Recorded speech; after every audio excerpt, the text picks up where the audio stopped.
Online class में आज आपका स्वागत है। आज हम आपके सामने काई वर्ग परीक्षण विषय को लेकर के उपस्थित हुए हैं।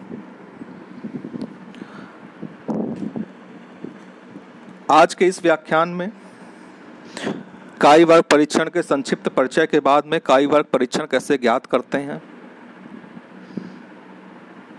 हम लोग एक उदाहरण के द्वारा समझेंगे।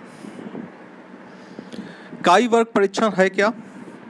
काई वर्ग परीक्षण वास्तविक आवृत्तियों और किसी परिकल्पना के आधार पर प्राप्त की गई प्रत्याशित आवृत्तियों के मध्य असंगतियों के विश्लेषण का माप या अध्ययन है। इसको हम नॉन पैरामेट्रिक यानी कि अप्राचलिक सांख्यिकी के अंतर्गत रखते हैं। काई वर्ग परीक्षण का सर्वप्रथम आबे महोदय ने ज्ञान करवाया था 1863 में। फिर एक गणितज्ञ हुए हैं हेल्मर्ट 1875 में, उन्होंने इस पे प्रकाश डाला। तत्पश्चात ब्रिटेन के कॉल पियर्सन, जिनका नाम आप लोगों ने सुना होगा, उन्होंने 1900 में इसको विस्तृत रूप में दिया। देखिए, एक होती हैं वास्तविक आवृत्तियां और एक होती हैं प्रत्याशित आवृत्तियां।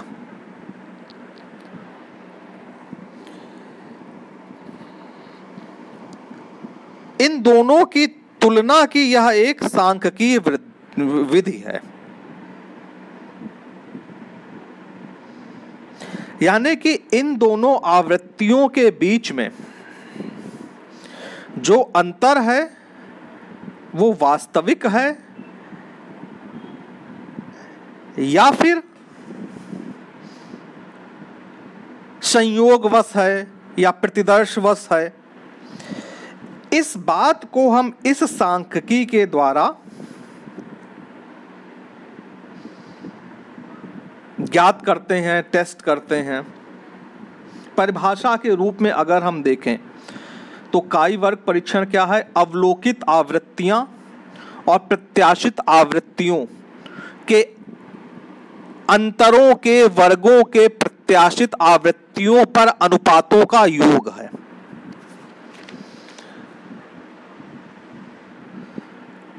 इसके अंतर्गत जब हम इसकी गणना करते हैं तो गणना के लिए सबसे पहले हम शून्य परिकल्पना का निर्माण करते हैं। तत्पश्चात हम काई वर्ग परीक्षण का सूत्र लगा करके एक मान प्राप्त करते हैं और उसको हम डिग्री ऑफ फ्रीडम के आधार पे काई वर्ग तालिका पर देखते हैं।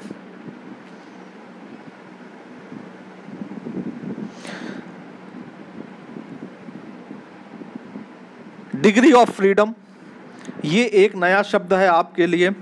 इसको आप कैसे समझेंगे कि डिग्री ऑफ फ्रीडम क्या है? मान लीजिए आपके पास में 6 प्रकार के रंग बिरंगे चश्मे हैं, काला, पीला, लाल, हरा और 2 रंग, काला, पीला, लाल, हरा और कोई 2 रंग आप रख लीजिए। 6 चश्मे हैं।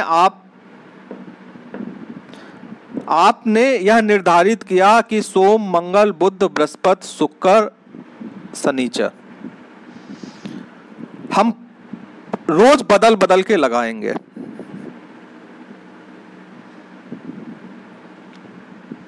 तो सोमवार का दिन आया, आपने 6 चश्मे अपने सामने रखे, उसमें से आपने काला वाला ले लिया, बाकी 5 छोड़ दिए। मंगल का आया, दूसरा ले लिया, उसको छोड़ दिया। इसी तरीके से जब शनिवार का दिन आया तो आपके पास सिर्फ एक ही चश्मा ऐसा रह गया जो आपने नहीं पहना है। यानी कि आपकी डिग्री ऑफ फ्रीडम 5 तक थी, जहां तक आपको विकल्प मिल रहे थे। 6ठे पे आपको डिग्री ऑफ फ्रीडम नहीं मिल रही है। यानी कि आपकी कुल संख्या में से n-1 डिग्री ऑफ फ्रीडम। इसको इस तरीके से भी समझ सकते हैं जैसे कि आपसे कहा गया 4 ऐसी संख्याएं चुनिए जिनका योग 100 आए, तो आपने पहली 30 चुनी। आप कुछ और भी चुन सकते थे, आपने 30 चुनी, मान लीजिए 50 चुनी, जो भी मन में आया चुन लिया। फिर 20 चुनी 30 के बाद में, 30 20 50, फिर 30 चुन ली 80। अब चौथी जब आप चुनेंगे तो इस बात का ध्यान रखेंगे कि योग 100 से ज्यादा ना हो पाए, यानी कि चौथी संख्या के चयन के लिए आप स्वतंत्र नहीं हैं। 3 संख्याओं के चयन के लिए आप स्वतंत्र थे, तो आपकी डिग्री ऑफ फ्रीडम यहां पे कितनी हुई? 3। तो इसी तरीके से डिग्री ऑफ फ्रीडम है। इस डिग्री ऑफ फ्रीडम को ज्ञात करने के लिए काई वर्ग परीक्षण में एक फॉर्मूला दिया गया है। Degree of freedom is equal to r-1 bracket में r-1 into c-1 r row c column. Row की जितनी संख्या होंगी उसमें से, यानी कि पंक्तियों की संख्या में से 1 घटा दीजिए, खानों की संख्या में से 1 घटा दीजिए, दोनों का गुणा कर दीजिए, तो आपको डिग्री ऑफ फ्रीडम आपकी मिल जाएगी। तो इस डिग्री ऑफ फ्रीडम पे हम ये देखते हैं कि मान कितना आया, उस मान की हम तुलना करते हैं। जो हमें टेबल का मान है, उस टेबल के मान से जो परीक्षण का मान हमें प्राप्त हुआ है उसकी हम तुलना करते हैं। उसी तरीके से सार्थकता स्तर पे देखा जाता है, ठीक है, 5%, 0.05 या फिर जो दिया हुआ होता है उस पे देखा जाता है। हम लोग 0.05 सार्थकता स्तर पर ही चेक करेंगे। तो 0.05 सार्थकता स्तर पे जब हम इस मान को करते हैं तो उस समय ये देखा जाता है कि अगर गणना की गई वैल्यू, अगर जो हमने वैल्यू गणना की गई है, ठीक है, उसका मूल्य जो हमारा तालिका से मूल्य प्राप्त हो रहा है उससे अधिक है, यानी कि जो हमने गणना की है, ठीक है, वो गणना की वैल्यू मान लीजिए आई 9 और तालिका की वैल्यू आई 3 नहीं आती, बेसिकली 3.841 आती है, ठीक है। गणना की वैल्यू आई 9 और तालिका पे वैल्यू आई 3.8। तो ये जो गणना का जो मूल्य हो गया ये सारणी के मान से अधिक हो गया। जब गणना का मूल्य सारणी के मूल्य से अधिक होता है तो हम शून्य परिकल्पना को रिजेक्ट कर देते हैं, और जब गणना का मूल्य सारणी के मूल्य से कम होता है तो हम शून्य परिकल्पना को एक्सेप्ट कर लेते हैं। इस बात का ध्यान रखते हैं। तो सबसे पहले जो मैंने आप लोगों को भेजा है डॉक्यूमेंट, उसको खोलिए। उसमें देखिए रॉ किसे कह रहे हैं, कॉलम किसे कह रहे हैं। काई वर्ग परीक्षण को जानने से पहले हमें रॉ और कॉलम दोनों को जान लेना आवश्यक है। देखिए ये जो लाइन है जिसमें 1 2 3 4 लिखा हुआ है वो रॉ को रिप्रेजेंट कर रही है, और 1 5 9 13 को वाली लाइन कॉलम को रिप्रेजेंट कर रही है। काई वर्ग के लिए रॉ और कॉलम का विशेष रूप से महत्व है, विशेष रूप से इसका उपयोग होता है, इसलिए यहां पर इसे जानना अत्यंत आवश्यक है कि रॉ किसे कहते हैं और कॉलम किसे कहते हैं। रॉ और कॉलम के पश्चात आपके सामने हम एक उदाहरण रखना चाहते हैं। मान लीजिए किसी तहसील में 120 गांव हैं। हम उन 120 गांव में सिंचाई की सुविधा का अध्ययन कर रहे हैं उनकी धरातलीय बनावट के संदर्भ में, कि किस गांव को सिंचाई की सुविधा प्राप्त हो रही है, और अगर प्राप्त हो रही है तो वहां पे धरातलीय बनावट कैसी है। इस संदर्भ में जब हमने 120 गांवों का सर्वे किया तो हमें कुछ आवृत्तियां प्राप्त हुई। ये जो आवृत्तियां हमें प्राप्त हुई हैं, ये ऑब्जर्व्ड फ्रीक्वेंसीज हैं, अवलोकित आवृत्तियां हैं। अवलोकित आवृत्तियां हम नमूने द्वारा, प्रतिदर्श द्वारा संकलित करेंगे और जो एक्सपेक्टेड फ्रीक्वेंसीज होंगी उनकी हम गणना करेंगे। ये दो टर्म्स जब मैं अभी आप लोगों को काई वर्ग परीक्षण का इंट्रो दे रहा था उस समय मैं आपको बता रहा था। तो ये देखिए, हमने 120 गांवों को चयन किया है, हमारा प्रतिदर्श का आकार है 120। किस चीज पे हमने किया है कि सिंचाई की सुविधा, मतलब किन गांवों को सिंचाई मिल रही है, किन गांवों को सिंचाई नहीं मिल रही है। और साथ में क्या देखा है, धरातलीय बनावट कि जो गांव है मैदानी भाग का गांव है या पठारी भाग का गांव है। हमने 52 पठारी भाग के गांव और 68 मैदानी भाग के गांवों का अध्ययन किया। कुल हो गए 52 और 68, 52 और 68, कुल हो गए 120, 120। तो हमने ये पाया कि पठारी भाग के गांव, कुल गांव 52 में से 20 गांव असिंचित हैं और 32 गांव सिंचित हैं। उसी तरीके से मैदानी भाग के कुल गांव जिनका हमने नमूना लिया है 68, उसमें से 25 गांव असिंचित हैं और 43 गांव सिंचित हैं। इनको हमने योग किया तो कुल पठारी भाग के गांव 52 हो गए, कुल मैदानी भाग के गांव 68 हो गए, 52 68 120 हो गए, कुल असिंचित गांव 45 हो गए पठारी मैदानी के, और कुल सिंचित गांव 75 हो गए। ये आंकड़ा हमें हमारे आंकड़ों के संग्रहण के द्वारा प्राप्त हुआ। ये हमने आवृत्तियां अवलोकित की हैं। ये क्या है, अवलोकित आवृत्तियां हैं।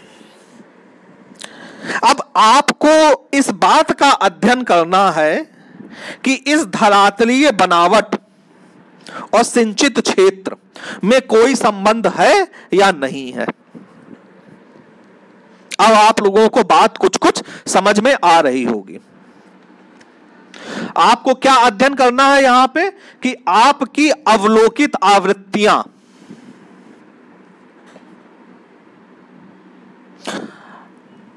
और एक्सपेक्टेड आवृत्तियों में जो अंतर होगा वो संयोगवश है, अर्थात धरातलीय बनावट और सिंचित क्षेत्र में कोई संबंध है या नहीं है।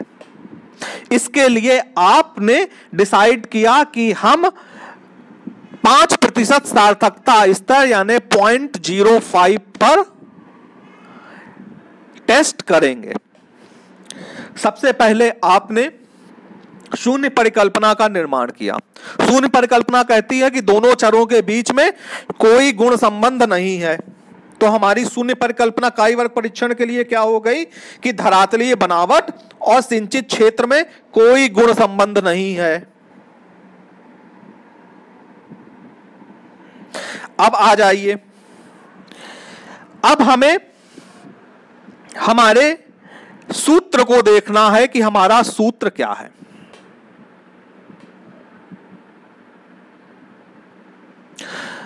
जो डॉक्यूमेंट मैंने आपको भेजा है उसका तीसरा पेज खोलिएगा। उस तीसरे पेज में सबसे ऊपर सूत्र लिखा हुआ है कि काई वर्ग परीक्षण का निशान है, उस निशान को देख लीजिए। Chi square is equal to sigma, फिर ब्रैकेट FO माइनस FE का whole square upon FE। FO क्या है, अवलोकित आवृत्तियां। ये आवृत्तियां जिनको अभी मैंने आपका विवरण दिया वो कैसी थी, FO थी, अवलोकित आवृत्तियां। FO माइनस FE, FO में से FE घटाया जाएगा। FE क्या है, फ्रीक्वेंसी एक्सपेक्टेड यानी कि प्रत्याशित आवृत्तियां, इनको ज्ञात किया जाता है। अभी हम आपको बताएंगे कि आप FO से FE कैसे ज्ञात करेंगे। उसकी आज हम प्रथम विधि की चर्चा करेंगे, कल हम द्वितीय विधि की चर्चा करेंगे। आज हम प्रथम विधि की चर्चा करेंगे। तो FO से FE कैसे ज्ञात करते हैं? FO माइनस FE का होल स्क्वायर। FO में से FE घटा दिया जाएगा, जो प्राप्त होगा उसका क्या किया जाएगा? वर्ग किया जाएगा। फिर वर्ग करने के बाद में जो मूल्य प्राप्त होगा उसमें फिर से FE से भाग दे दिया जाएगा, फ्रीक्वेंसी एक्सपेक्टेड से भाग दे दिया जाएगा, और फिर जो मूल्य प्राप्त होंगे उनको जोड़ दिया जाएगा, और वही मूल्य होगा हमारी कैलकुलेटेड वैल्यू होगी काई वर्ग की, जिसे कि टेबल मूल से कंपेयर किया जाएगा। यह पूरा प्रोसेस है। इस प्रोसेस में आपको क्या ज्ञात है? FO। FO कैसे ज्ञात है? आपने सर्वे किया 120 गांव का, 120 गांव से आपको आंकड़े प्राप्त हुए। जो आंकड़े प्राप्त हुए हैं वो क्या है? ऑब्जर्व्ड फ्रीक्वेंसीज, यानी कि FO। अब देखिए कि FO से FE कैसे ज्ञात करते हैं।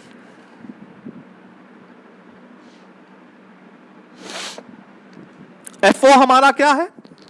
जो हमारा ऊपर आप लोगों ने, हमने टेबल आप लोगों को दी है प्रश्न के रूप में, वही हमारी FO है। FO में पठारी भाग के अंतर्गत पठारी भाग असिंचित गांव 20 हैं, पठारी भाग सिंचित गांव 32 हैं, कुल 52 हैं।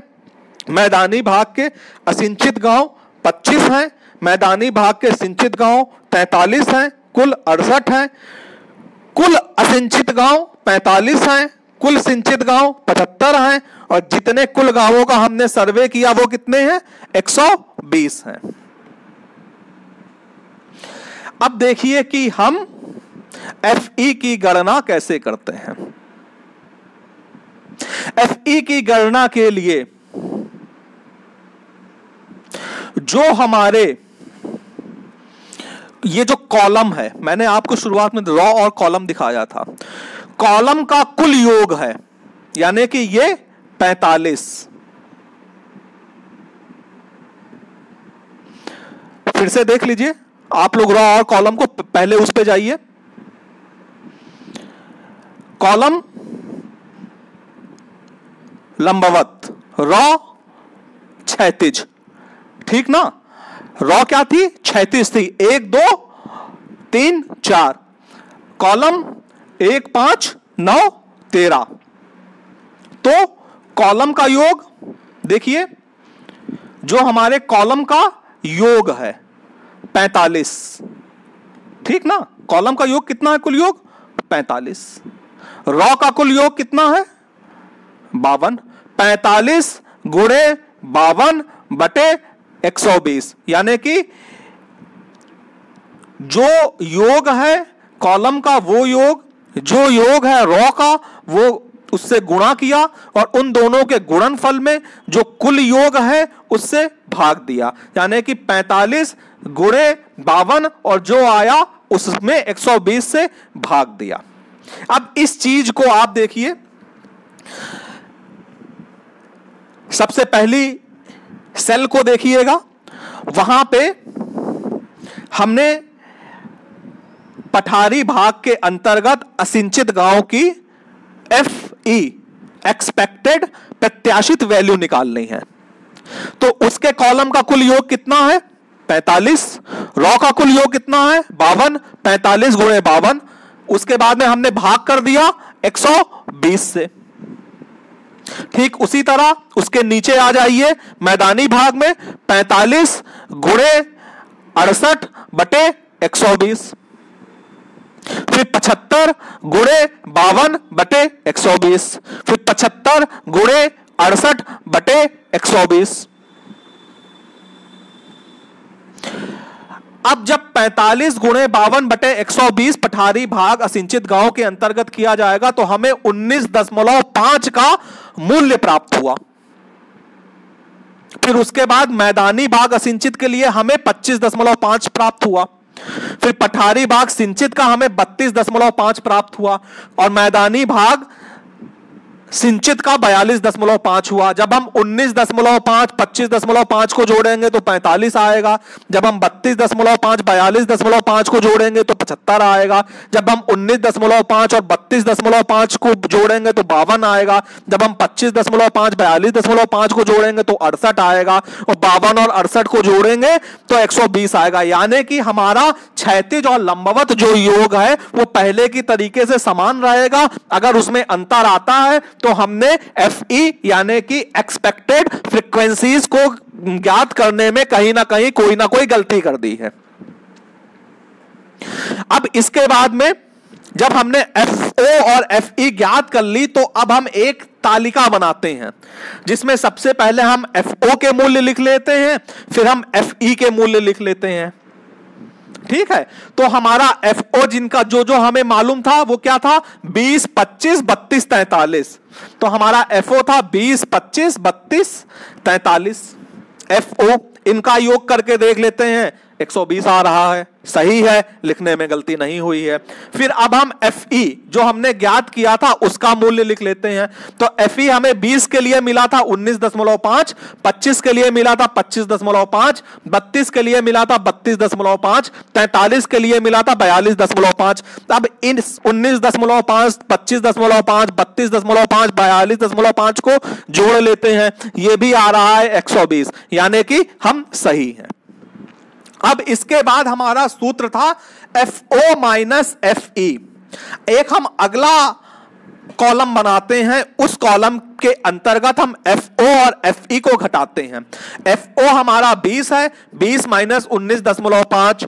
फिर अगला FO हमारा 25 है, 25 माइनस 25.5। फिर अगला FO हमारा 32 है, 32.5। फिर अगला FO हमारा 43 है, 43 माइनस 42.5, यानी कि FO में से FE घटा दिया गया। तो जब FO में से FE घटाया गया तो हमें जो वैल्यूज प्राप्त हुई वो 20 FO के लिए जो में से जब 19.5 FE घटाया गया तो हमें प्लस 0.5 वैल्यू मिली। जब हमने 25 FO में से 25.5 FE घटाया तो हमें माइनस 0.5 वैल्यू मिली। जब हमने 32 FO में से 32.5 FE को घटाया तो हमें माइनस 0.5 वैल्यू मिली। जब हमने 43 FO में से 42.5 FE घटाया तो प्लस 0.5 वैल्यू मिली। अब ये जो वैल्यू हमें मिली है प्लस 0.5 माइनस 0.5 माइनस 0.5 प्लस 0.5, इसका हमने वर्ग कर दिया, स्क्वायर कर दिया। ठीक है, तो जब हम प्लस 0.5 का वर्ग करेंगे तो 0.25 आ जाएगा। जब हम माइनस 0.5 का वर्ग करेंगे तो माइनस माइनस प्लस होके ये भी 0.25 आ जाएगा। तो सबका वर्ग 0.25 आ गया। अब ये जो 0.25 है, इस 0.25 में हम FE से भाग कर देते हैं, यानी कि 0.25 में हम 19.5 से भाग दे देंगे, 0.25 में हम 25.5 से भाग दे देंगे, 0.25 में हम 32.5 से भाग दे देंगे, 0.25 में हम 42.5 से भाग दे देंगे। इस तरह से हमें जो भागफल प्राप्त होगा, ठीक है, जब हमने 0.25 में 19.5 से भाग दिया तो हमें वैल्यू मिली 0.0128। इसी तरीके से हमें अन्य वैल्यू मिली 0.0098, 0.0077, 0.0058। हमने इन चारों वैल्यूज को जोड़ ली। 0.0128 को जोड़ा, 0.0098 फिर जोड़ा, 0.0077, 0.0058। हमने इन चारों वैल्यू को जोड़ दी तो हमारा जो योगफल था वो 0.0361 आया। ये हमारी है टेस्ट की वैल्यू, काई वर्ग परीक्षण की वैल्यू। अब ये जो वैल्यू प्राप्त हुई है, इस वैल्यू को हम कंपेयर करेंगे टेबल की वैल्यू से। ठीक है, अब टेबल की वैल्यू हमें ज्ञात करने के लिए सबसे पहले हमें डिग्री ऑफ फ्रीडम चाहिए। ठीक है, तो डिग्री ऑफ फ्रीडम हमारी कितनी है, तो डिग्री ऑफ फ्रीडम का जो फॉर्मूला है DF is equal to R-1 into C-1। ठीक, आप इस फॉर्मूले को देखिए, R रॉ है, C कॉलम है। तो यहां पे देखिए आपकी रॉ कितनी है, 2 है, कॉलम कितने हैं, 2 हैं, ठीक है। यानी कि 2 - 1 into 2 - 1, 1 into 1 is equal to 1। तो डिग्री ऑफ फ्रीडम कितनी हुई, 1। भाई रॉ की संख्या गणना कर लीजिए, कॉलम की संख्या गणना कर लीजिए, रॉ की संख्या में से 1 घटा दीजिए, कॉलम की संख्या में से 1 घटा दीजिए, घट करके जो वैल्यू आए दोनों का आपस में गुणा कर दीजिए, वो आपकी डिग्री ऑफ फ्रीडम हो गई। तो 1 डिग्री ऑफ फ्रीडम पे 0.05 सार्थकता स्तर पे हमें काई वर्ग की टेबल में जाके देखना है कि वैल्यू कितनी आती है। सबसे नीचे देखिए, वो टेबल मैंने आपको साथ इसी के डॉक्यूमेंट के साथ लगा के भेजी है। डिग्री ऑफ फ्रीडम 1 है, ठीक है। जो ऊपर 0.10, 0.05, 0.025 ये क्या है, ये सार्थकता स्तर है, अल्फा की वैल्यू है। तो डिग्री ऑफ फ्रीडम 1 पे 0.05 पे वैल्यू कितनी है, 3.84, ठीक है। 3.84 हमारी ये वैल्यू है। तो अब ये देखिए, अब हम देखेंगे कि ये वैल्यू जो हमारी 3.84 प्राप्त हुई है, हमारी टेस्ट वैल्यू से कम है या ज्यादा है। तो आपको ज्ञात होगा कि हमारी जो टेस्ट वैल्यू है वो कम है। किससे कम है, जो हमें वैल्यू ज्ञात हुई है उससे, यानी कि सारणी मूल्य हमारा अधिक है।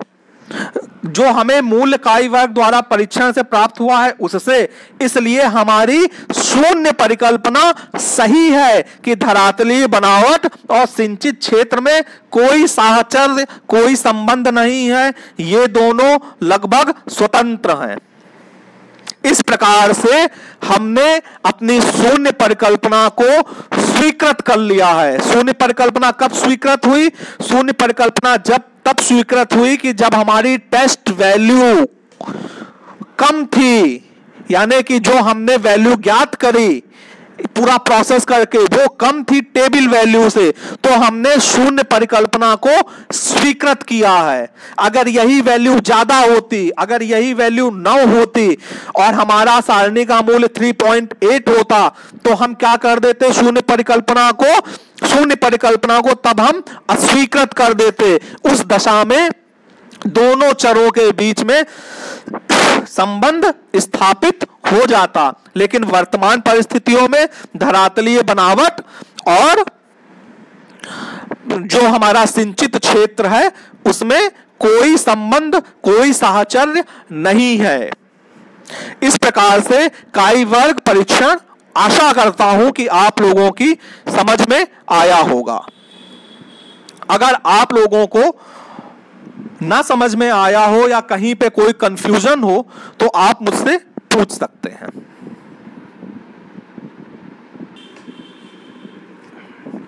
अनुराधा,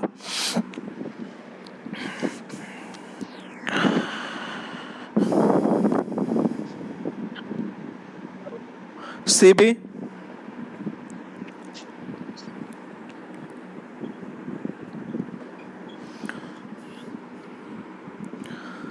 हरिकांत राय, कृष्ण कुमार,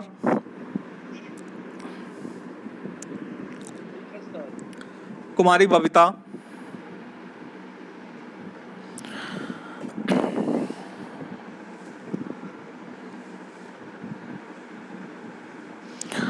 मधु पांडे,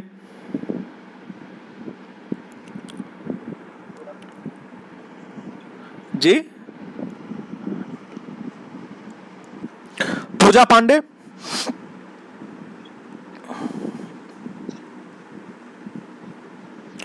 पूनम कुमारी,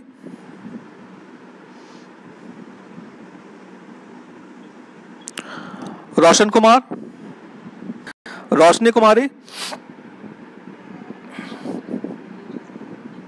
स्वीटी कुमारी, ठीक है सर। ठीक। आज के इस व्याख्यान को हम यहीं पे समाप्त करते हैं। आप लोगों की सुविधा के लिए आज के इस व्याख्यान में आगे सचित्र वर्णन, जो डॉक्यूमेंट आपको भेजा गया था उस डॉक्यूमेंट्स को का सचित्र वर्णन प्रस्तुत किया जा रहा है, उसे आप देखें और लाभान्वित हों। कल की क्लास में हम इसके आगे क्रमशः बढ़ेंगे। तब तक के लिए धन्यवाद। देखिए ये जो लाइन है जिसमें 1 2 3 4 लिखा हुआ है वो रॉ को रिप्रेजेंट कर रही है, और 1 5 9 13 को वाली लाइन कॉलम को रिप्रेजेंट कर रही है। काई वर्ग के लिए रॉ और कॉलम का विशेष रूप से महत्व है, विशेष रूप से इसका उपयोग होता है, इसलिए यहां पर इसे जानना अत्यंत आवश्यक है कि रॉ किसे कहते हैं और कॉलम किसे कहते हैं।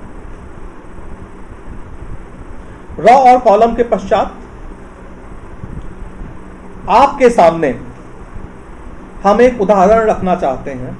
मान लीजिए किसी तहसील में 120 गांव हैं। हम उन 120 गांव में सिंचाई की सुविधा का अध्ययन कर रहे हैं उनकी धरातलीय बनावट के संदर्भ में, कि किस गांव को सिंचाई की सुविधा प्राप्त हो रही है, और अगर प्राप्त हो रही है तो वहां पे धरातलीय बनावट कैसी है। इस संदर्भ में जब हमने 120 गांवों का सर्वे किया तो हमें कुछ आवृत्तियां प्राप्त हुई। ये जो आवृत्तियां हमें प्राप्त हुई हैं ये ऑब्जर्व्ड फ्रीक्वेंसीज हैं, अवलोकित आवृत्तियां हैं। अवलोकित आवृत्तियां हम नमूने द्वारा, प्रतिदर्श द्वारा संकलित करेंगे और जो एक्सपेक्टेड फ्रीक्वेंसीज होंगी उनकी हम गणना करेंगे। ये दो टर्म्स जब मैं अभी आप लोगों को काई वर्ग परीक्षण का इंट्रो दे रहा था उस समय मैं आपको बता रहा था। तो ये देखिए हमने 120 गांवों को चयन किया है, हमारा प्रतिदर्श का आकार है 120। किस चीज पे हमने किया है कि सिंचाई की सुविधा, मतलब किन गांवों को सिंचाई मिल रही है, किन गांवों को सिंचाई नहीं मिल रही है। और साथ में क्या देखा है, धरातलीय बनावट कि जो गांव है मैदानी भाग का गांव है या पठारी भाग का गांव है। हमने 52 पठारी भाग के गांव और 68 मैदानी भाग के गांवों का अध्ययन किया। कुल हो गए 52 और 68, 52 और 68, कुल हो गए 120, 120। तो हमने ये पाया कि पठारी भाग के गांव, कुल गांव 52 में से 20 गांव असिंचित हैं और 32 गांव सिंचित हैं। उसी तरीके से मैदानी भाग के कुल गांव जिनका हमने नमूना लिया है 68, उसमें से 25 गांव असिंचित हैं और 43 गांव सिंचित हैं। इनको हमने योग किया तो कुल पठारी भाग के गांव 52 हो गए, कुल मैदानी भाग के गांव 68 हो गए, 52 68 120 हो गए, कुल असिंचित गांव 45 हो गए पठारी मैदानी के, और कुल सिंचित गांव 75 हो गए। ये आंकड़ा हमें हमारे आंकड़ों के संग्रहण के द्वारा प्राप्त हुआ। ये हमने आवृत्तियां अवलोकित की हैं। ये क्या है, अवलोकित आवृत्तियां हैं। अब आपको इस बात का अध्ययन करना है कि इस धरातलीय बनावट और सिंचित क्षेत्र में कोई संबंध है या नहीं है। अब आप लोगों को बात कुछ कुछ समझ में आ रही होगी। आपको क्या अध्ययन करना है यहां पे कि आपकी अवलोकित आवृत्तियां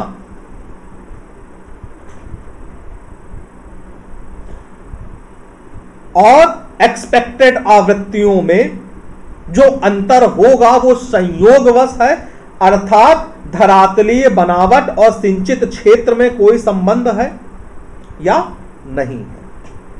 इसके लिए आपने डिसाइड किया कि हम 5% सार्थकता स्तर यानी 0.05 पर टेस्ट करेंगे।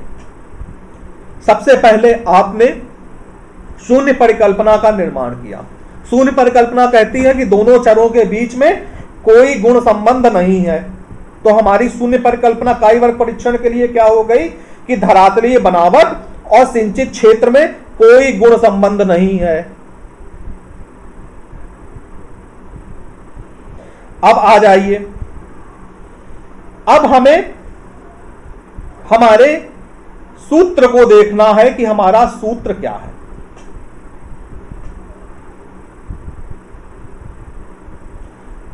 जो डॉक्यूमेंट मैंने आपको भेजा है उसका तीसरा पेज खोलिएगा। उस तीसरे पेज में सबसे ऊपर सूत्र लिखा हुआ है कि काई वर्ग परीक्षण का निशान है, उस निशान को देख लीजिए। Chi square is equal to sigma, फिर ब्रैकेट FO माइनस FE का whole square upon FE। FO क्या है? अवलोकित आवृत्तियां। ये आवृत्तियां जिनको अभी मैंने आपका विवरण दिया वो कैसी थी? FO थी, अवलोकित आवृत्तियां। FO माइनस FE, FO में से FE घटाया जाएगा। FE क्या है? फ्रीक्वेंसी एक्सपेक्टेड, यानी कि प्रत्याशित आवृत्तियां, इनको ज्ञात किया जाता है। अभी हम आपको बताएंगे कि आप FO से FE कैसे ज्ञात करेंगे। उसकी आज हम प्रथम विधि की चर्चा करेंगे, कल हम द्वितीय विधि की चर्चा करेंगे। आज हम प्रथम विधि की चर्चा करेंगे। तो FO से FE कैसे ज्ञात करते हैं? FO माइनस FE का होल स्क्वायर। FO में से FE घटा दिया जाएगा, जो प्राप्त होगा उसका क्या किया जाएगा? वर्ग किया जाएगा। फिर वर्ग करने के बाद में जो मूल्य प्राप्त होगा उसमें फिर से FE से भाग दे दिया जाएगा, फ्रीक्वेंसी एक्सपेक्टेड से भाग दे दिया जाएगा, और फिर जो मूल्य प्राप्त होंगे उनको जोड़ दिया जाएगा, और वही मूल्य होगा हमारी कैलकुलेटेड वैल्यू होगी काई वर्ग की, जिसे कि टेबल मूल से कंपेयर किया जाएगा। यह पूरा प्रोसेस है। इस प्रोसेस में आपको क्या ज्ञात है? FO। FO कैसे ज्ञात है? आपने सर्वे किया 120 गांव का, 120 गांव से आपको आंकड़े प्राप्त हुए। जो आंकड़े प्राप्त हुए हैं वो क्या है? ऑब्जर्व्ड फ्रीक्वेंसीज, यानी कि FO। अब देखिए कि FO से FE कैसे ज्ञात करते हैं।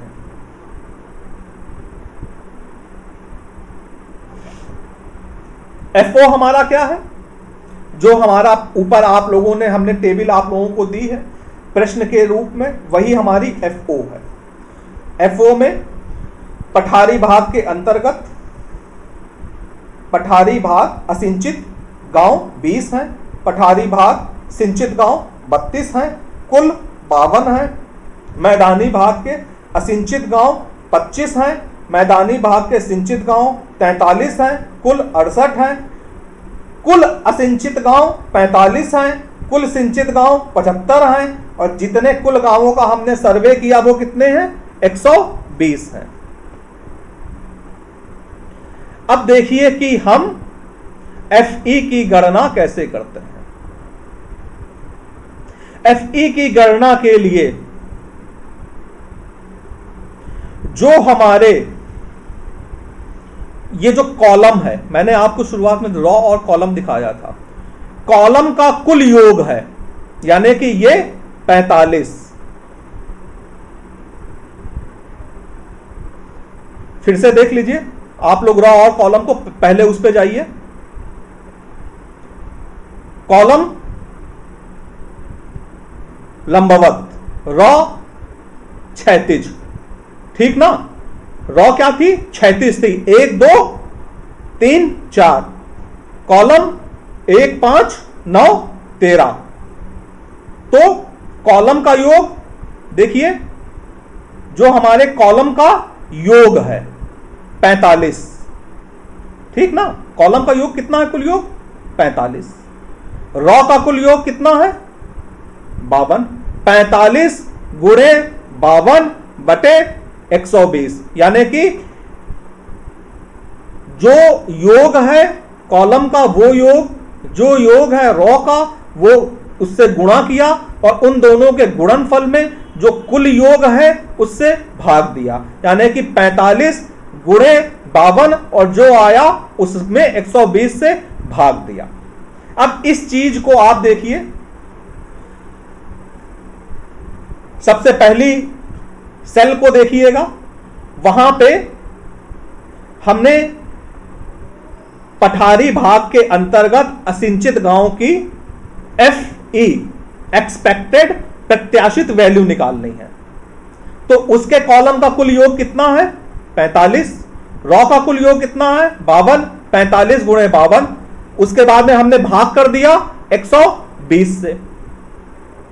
ठीक उसी तरह उसके नीचे आ जाइए मैदानी भाग में 45 गुणे 68 बटे 120, फिर 75 गुणे 52 बटे 120, फिर 75 गुणे 68 बटे 120। अब जब 45 गुणे 52 बटे 120 पठारी भाग असिंचित गांव के अंतर्गत किया जाएगा तो हमें 19.5 का मूल्य प्राप्त हुआ। फिर उसके बाद मैदानी भाग असिंचित के लिए हमें 25.5 प्राप्त हुआ।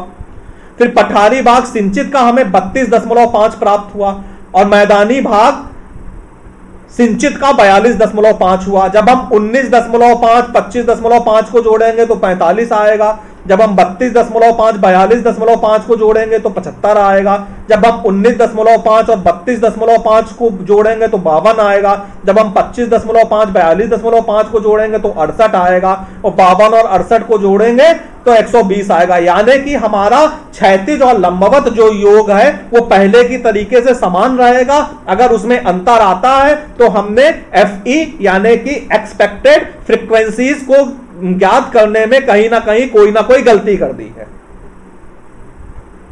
अब इसके बाद में जब हमने FO और FE ज्ञात कर ली तो अब हम एक तालिका बनाते हैं जिसमें सबसे पहले हम FO के मूल्य लिख लेते हैं, फिर हम FE के मूल्य लिख लेते हैं।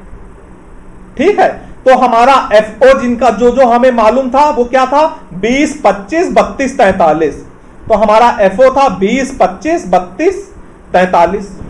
FO इनका योग करके देख लेते हैं 120 आ रहा है, सही है, लिखने में गलती नहीं हुई है।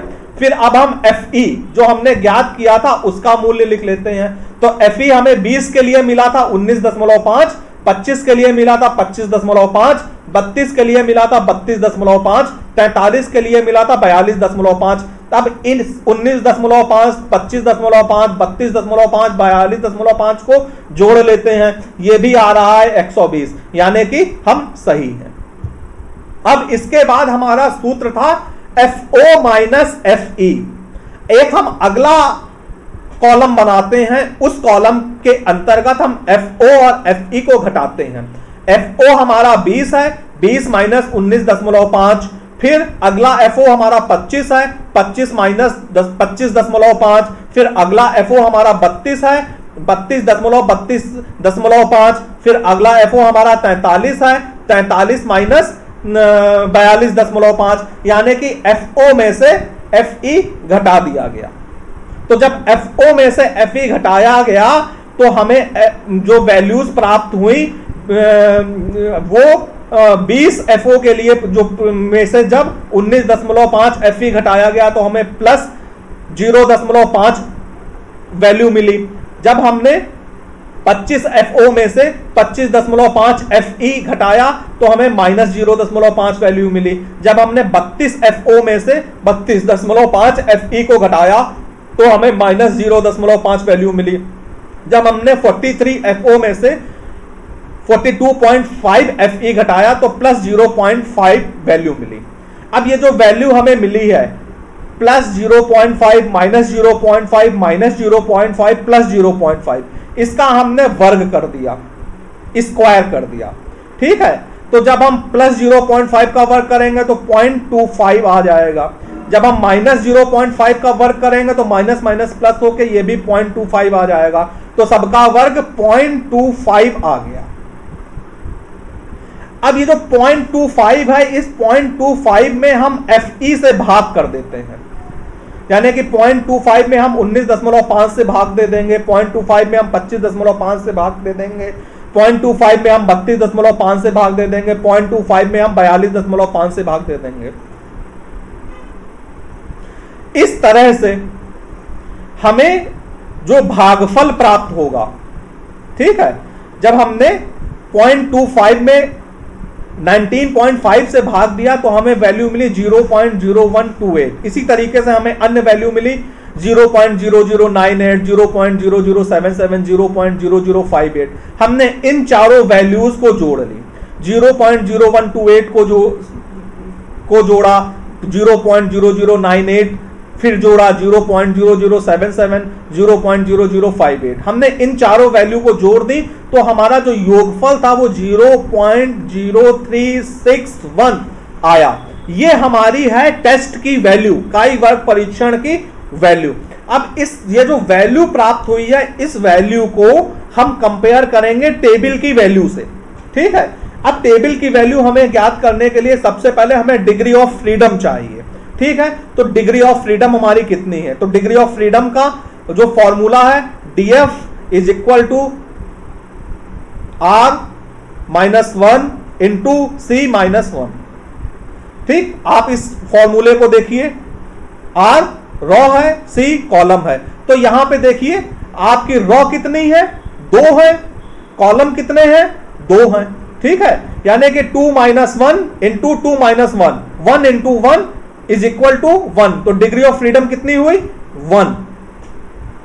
भाई रॉ की संख्या गणना कर लीजिए, कॉलम की संख्या गणना कर लीजिए, रॉ की संख्या में से 1 घटा दीजिए, कॉलम की संख्या में से 1 घटा दीजिए, घट करके जो वैल्यू आए दोनों का आपस में गुणा कर दीजिए, वो आपकी डिग्री ऑफ फ्रीडम हो गई।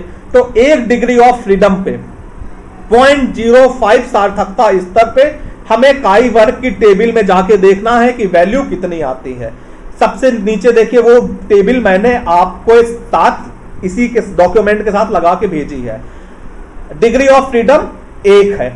ठीक है, जो ऊपर 0.10, 0.05, 0.025 ये क्या है? ये सार्थकता स्तर है, अल्फा की वैल्यू है। तो डिग्री ऑफ फ्रीडम 1 पे 0.05 पे वैल्यू कितनी है? 3.84। ठीक है, 3.84 हमारी ये वैल्यू है। तो अब ये देखिए, अब हम देखेंगे कि ये वैल्यू जो हमारी 3.84 प्राप्त हुई है हमारी टेस्ट वैल्यू से कम है या ज्यादा है। तो आपको ज्ञात होगा कि हमारी जो टेस्ट वैल्यू है वो कम है।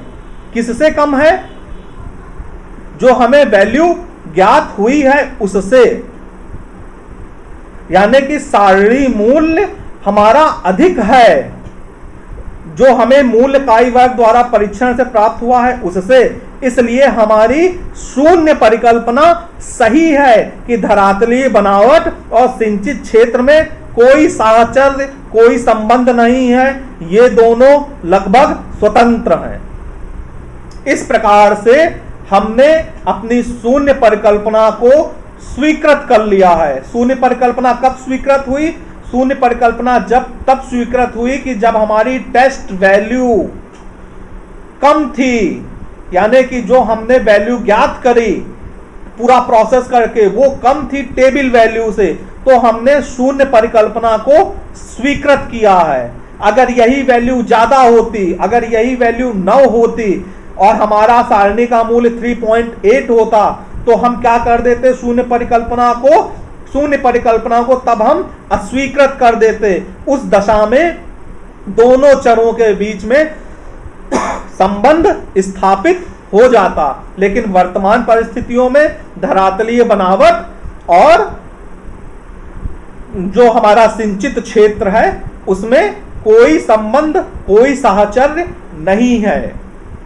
इस प्रकार से काई वर्ग परीक्षण आशा करता हूं कि आप लोगों की समझ में आया होगा।